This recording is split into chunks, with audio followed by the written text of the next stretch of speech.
Suami istri yang kelaparan, lalu Allah memberikan rizki untuk mereka makan. Ini adalah kisah tentang suami istri yang solih. Kelaparan menimpa mereka berdua. Lalu si istri berdoa kepada Allah Subhanahu wa Ta'ala agar merizkikan sesuatu yang bisa mengusir rasa lapar dan menutupi hajatnya. Maka Allah merizkikan rizki sebagaimana dalam hadis ini.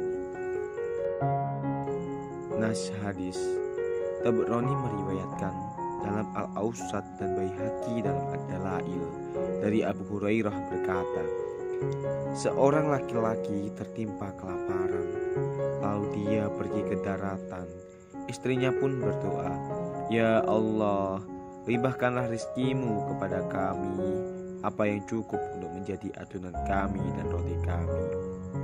Ketika suaminya pulang, nampaknya penuh dengan adonan dan di atas tungku terdapat daging yang siap dimasak serta penggilingan mereka bekerja menggiling.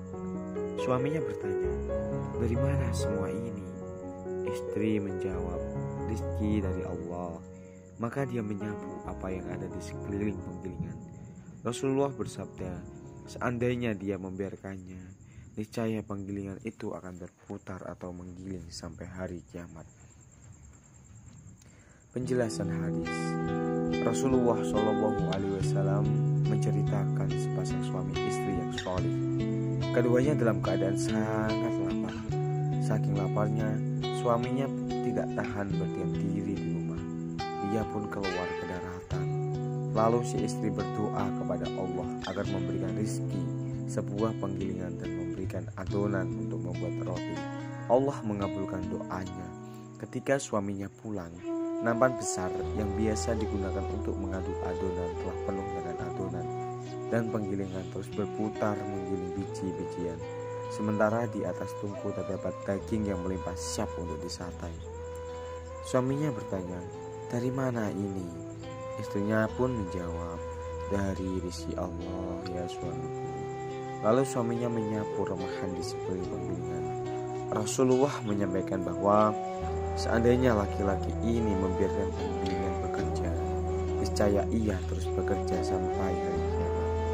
Mungkin ada yang tidak percaya kepada kisah seperti ini dengan alasan karena tidak masuk akal. Orang yang seperti ini, dia lupa bahwa itu adalah rezeki Allah kepada hamba-hambanya yang solih sebagai karomah bagi mereka.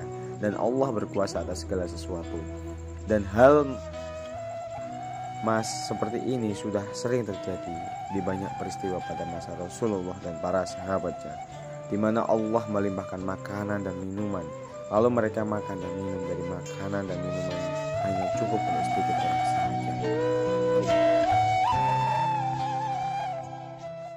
Pelajaran-pelajaran dan faedah hadis. 1. Adanya karomah bagi hamba-hamba Allah yang solih. Hal ini ditetapkan oleh banyak dalil yang sampai pada tingkat mutawatir dan beriman kepada karomah para wali, termasuk akidah ahlu sunnah wal jamaah. Akan tetapi, karomah hanya terjadi pada para wali yang benar-benar bertakwa. Sesuatu yang di luar batas kewajaran mungkin saja terjadi pada orang terusak di muka bumi ini, dan diantaranya adalah Dajjal yang telah diberitakan oleh Rasulullah. 3. Tidak boleh memberitakan karomah seorang hamba Allah kecuali diyakini kebenarannya atau dengan kesaksian atau penglihatan. Banyak sekali dusta dalam hal ini dari para pembual tentang dusta yang memainkan akal manusia. Mereka mengklaim secara dusta karomah untuk diri mereka atau syaikh mereka. 4. Besarnya keutamaan doa. Allah telah mengabulkan doa wanita ini, dan Tuhanmu berfirman, berdoalah kepadaku, niscaya aku perkenankan bagimu. Quran Surah Ghafir ayat 60. 5. Adanya orang solih pada zaman umat terdahulu. 6. Dari hadis ini kita mengetahui bahwa manusia sejak dulu telah mengenal adonan dan roti. Mereka mengenal penggilingan untuk menghaluskan biji-bijian, nampan untuk adonan, dan cetakan untuk membuat dan mematangkan roti.